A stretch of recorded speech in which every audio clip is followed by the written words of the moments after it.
Good morning, traders. Welcome to today's update. My name is Joseph. It's with Eightcap. So on Friday, it was a pretty interesting night. We started with some good rallies that turned very quickly into some very strong selling on the euro and the pound. This was mainly due to disappointing data coming out. We can just see in front of us now the euro to the USD on the daily chart.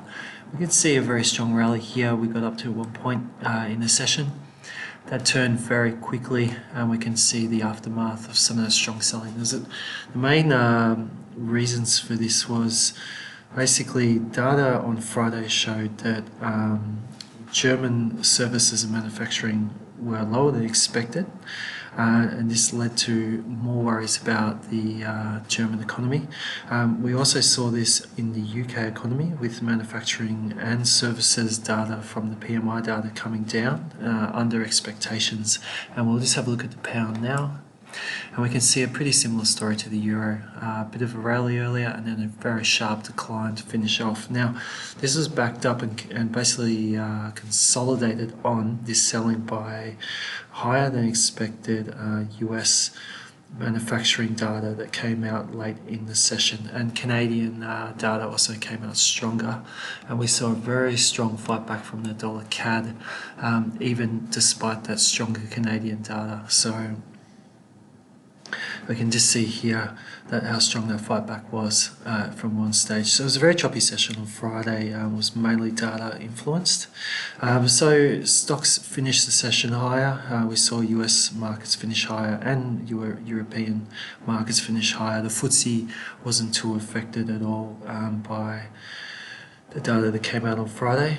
This morning so far, the ASX is having a good day, a positive day. It's up, was up 0.66%, and the Nikkei is also trading higher. It's up 0.73%.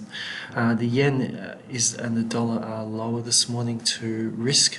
We can just see here the Aussie started the day with a gap higher, and we can see here it's just moving up ever so slightly. But as with all early session, Asian session trade on the Monday, it's best to sort of see how it plays out into the European session, because sometimes things can change quite quickly, as we saw in Friday's session. So we're going to just move on to Bitcoin. Bitcoin was a bit of a has been a bit of a surprise. So we can see on Friday how dramatic the selling was. We saw a move at one stage. It was all the way down to 11, close to a 12% drop, and it beat the low as well. That was at 7286. It's been more selling over the weekend.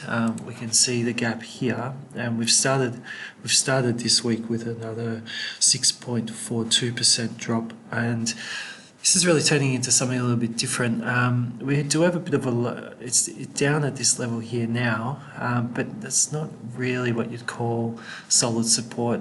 We'll see if buyers kick up from here.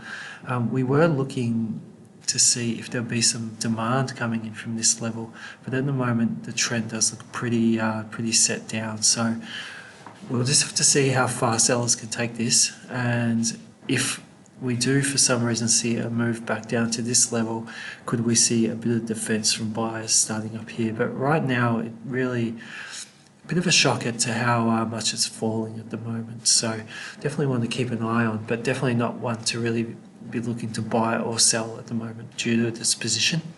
It needs some time to really work itself out, and the long side's quite dangerous at the moment. You should really just be giving buyers time to sort of set up a defensive point before thinking about any position like that. So tonight we have German IFO Business Climate coming out at 8 p.m. Australian Eastern Daylight Time.